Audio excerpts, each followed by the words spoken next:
Part 2 of The Initiate, Some Impressions of a Great Soul by Cyril Scott. The Circuitous Journey, explanatory. How the circuitous journey came to be written has been stated in the episode headed The Prelude to the Story, but a few words of explanation must be added. The process known as writing through a receptive person is one recognized by those who possess any knowledge of occultism or occult methods, but the general public is unenlightened respecting this, and probably for the most part skeptical, and in spite of what I may relate, is likely to remain so. Skepticism, however, does not alter facts, nor can the oratory of the unseeing annihilate the convictions of those who see. For as Mrs. Besant pithily puts it, ignorance can never convince knowledge. But be that as it may, for those at any rate who have ears to hear, I am constrained to express my conviction that the ideas, ethical, philosophical, and mystical contained in the following pages have been impressed on me by the initiate I may now rightly call my master. True it is, in some cases, I may unwittingly have distorted certain of those ideas, and so brought them through incorrectly. But should this be, then, I alone am to blame, and not he who used me as an instrument. With regard to the manner adopted for the writing of the story, I was given certain instructions by Justin Marwood Haig before he finally left London. Let the English be quaint, flowing, and as poetical as possible, he had said, for occult truths impress themselves more readily on the reader if they be clothed in melodious language. Also endeavor to decorate the large story by a number of smaller stories, and do not fail to be lavish with simile and parable. Thus I have attempted to carry out these instructions to the best of my ability, and I need but mention one significant fact in addition. When Haig told a certain kind of story, or discoursed on ethics, I noticed his language took on a particular sound and flow which was exceedingly striking and compelling. Well, strange to say, as I started writing my story, I found myself unconsciously imitating that very musicality of language.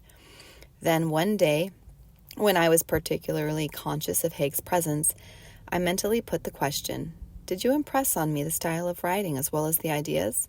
And the answer came, "I did not actually impress it on you, but you got a certain flavor of the way I might write, simply because we are in such close rapport."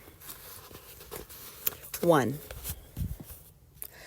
Long ago, in a past generation, and in a distant mountainous country, there lived a rich man, Antonius by name, who had partaken of all the enjoyment his riches could offer, and then grown weary and satiated as a child wearies of a toy which has lost all its attractiveness, and finding life unendurable by reason of the utter tedium he felt within his pleasure-wasted mind, he turned to the study of ancient books and ancient lore, endeavoring to while away the long hours in the acquirement of knowledge, living alone and seeing no one, for the visits of his former companions only disturbed him in the pursuit of his studies. So as he sat one day reading, as was his wont, in the shade of his garden, it chanced that an old beggar came through the gate and stood before him asking for alms. And being of a kindly disposition and void of all parsimony, he drew forth his purse and gave that old beggar a handful of coins, bidding him with a word of good cheer go on his way, and let fortune attend him. But that old beggar, having thanked him for his unusual liberality, said, "Be not so hasty to dismiss me, O generous one, lest I go without repaying you for what you have done, for that were ungracious indeed, since you have given me more than I ever expected to receive." So then, Antonius, thinking with him in himself, what can this ignorant old beggar possess that he talks of repayment? Smiled indulgently and suffered him to remain, looking at him the while askance, and waiting for what he might have to say. But that old beggar smiled indulgently in return and said, "O would-be philosopher, know that appearances are deceptive, and wisdom is oftentimes clothed in very modest garments, being the property of the poor as well as the rich. And know also that chance is but a phantom word which has no place in truth, and that what brings me here is not a chance at all, as you supposed, but the result of desire working unseen through the forces of nature. For truly my coming is but the outcome of your thirst for knowledge, and your generosity is the sesame which permits me to let you pass the first doorway towards the secret path to truth, since the truth I have in view for you can only be attained by the large-hearted and generous-minded, and by none else, verily, by none else. Then Antonio began to prick up his ears and to think within himself, truly I have been mistaken in this old mendicant, for, in spite of everything, he appears to be somewhat of a sage, and talks with a voice of learning rather than with ignorance. Therefore, I shall do well to listen to him and pay heed to what he has to impart. But aloud he said, O stranger, so rich in wisdom, yet so poor in possessions, think not I wish to dismiss you without giving you a hearing. On the contrary, I beg you to be seated, and my servant shall bring refreshment ere you depart on your way, for you have the air of one who is traveling, and I take it also you are very old? And so that aged mendicant sat down, forbidding his two hands on the top of his knobbed staff, while Antonius went to the house and gave orders that fruit and bread and wine should be brought into the garden. And then he returned and waited for what the old man should say. And that old man, after thanking him courteously, looked searchingly and steadfastly into his eyes and said, O seeker, only the very beginnings of knowledge are to be culled from the pages of books. And although your reading has been long and steadfast, yet unless you have already learnt this much, your study has been well nigh in vain. For know that true knowledge is alone to be found in your own soul, and the way to your soul is through the passage of the heart, from which all darkness must be banished by the light of selflessness. And this being so, it behooves you to lay aside your books and seek for knowledge elsewhere, leaving your house and possessions to the care of your servants until you return. For what you seek is not to be found here, but on the summit of yonder snow-clad mountain, where dwell the masters of wisdom, ever waiting to impart their estimable treasures of enlightenment to those who are courageous and persistent enough to achieve the great ascent. But as only the selfless can earn the right to receive that knowledge, so one of their conditions is that you journey not alone, but lead others to their temple of wisdom as well.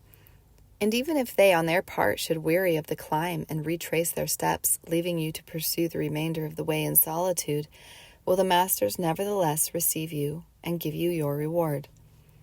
But know that the journey is long, as you can see by measuring the distance of yonder mountain range, and the task is difficult and arduous, but there are many halting places on the way, in the shape of towns and villages where you must sojourn and rest. And yet, in each of these halting places you will learn not only a further stretch of the on-leading path, but also a fragment of knowledge which shall prepare you as a preliminary initiation, so to say, for the enlightenment of your final goal, and that goal itself is none other than the finding of the philosopher's stone, as in the language of allegory it is expressed. There's an asterisk here, and it says at the bottom of the page, research has shown that the philosopher's stone was never intended to be other than a purely symbolic term. By which you shall attain, so I'm going to start that sentence again. And that goal itself is none other than the finding of the philosopher's stone, as in the language of allegory it is expressed, by which you shall attain the vanquishment of death and the possession of unending bliss.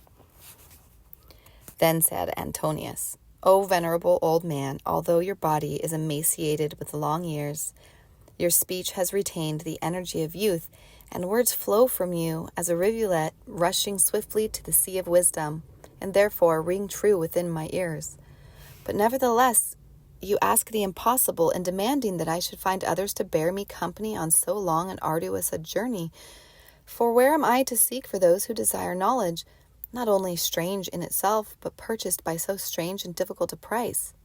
And moreover, who will believe me if I tell them on yonder summit lies, in the custody of a few anchorites, the philosopher's stone, about which they have never heard, and of which, in all probability, they will not care to hear either? Do you think my former boon companions would do anything but laugh me to scorn, were I to lay before them so fantastic and unverifiable a proposal? Truly, your integrity may be indubitable, but your conditions were hard indeed to carry out.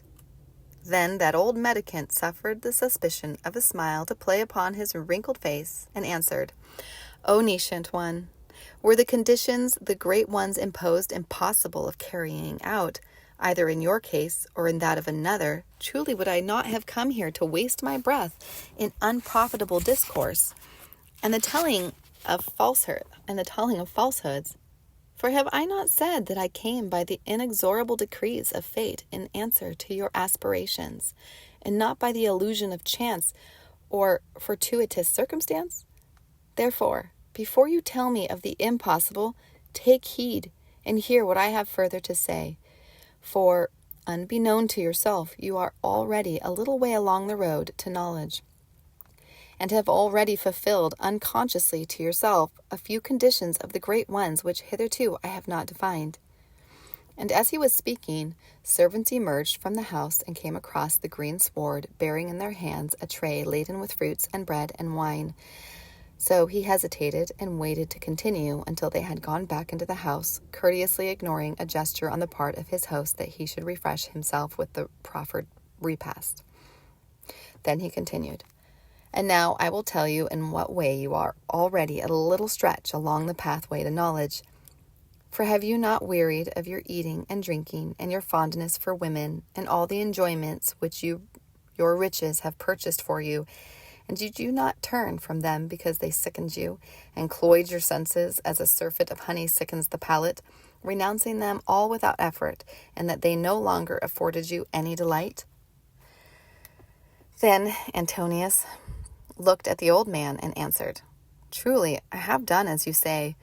But indeed, what other course could I have pursued, seeing that to cling to delights which are no longer delights were the summit of folly, and equivalent to embracing the form of a phantom which has no substance coarser than air? Nor in casting away willingly that of which I was weary can I see anything of merit. For rather, had there been merit only in my action, had been contrary to my desire, and not in accord with it instead. Well, then that old mendicant smiled with a sapient smile and said, O innocent one, yet tinctured with a drop of wisdom, only he who renounces without effort has truly renounced it all. For to refrain from that which the mind still desires is to walk on the edge of a precipice, forever in the danger of falling into the abyss. And what were the use of a shattered corpse to those who would impart knowledge? For just as a corpse cannot hear, being deaf to all sound, so he who is gnawed by the worms of desire cannot hear either, being deaf to all wisdom. And now reflect and delve into the recesses of your memory, lest among your companions there be not a few you can take on your journey to truth. And if there be none that you love, perhaps there be those who still love you, and because of that love, if for nothing else, will follow you along the great road. And then that old beggar, after having partaken of a little refreshment, slowly arose from his seat, and bidding his bewildered host farewell, departed and went on his way.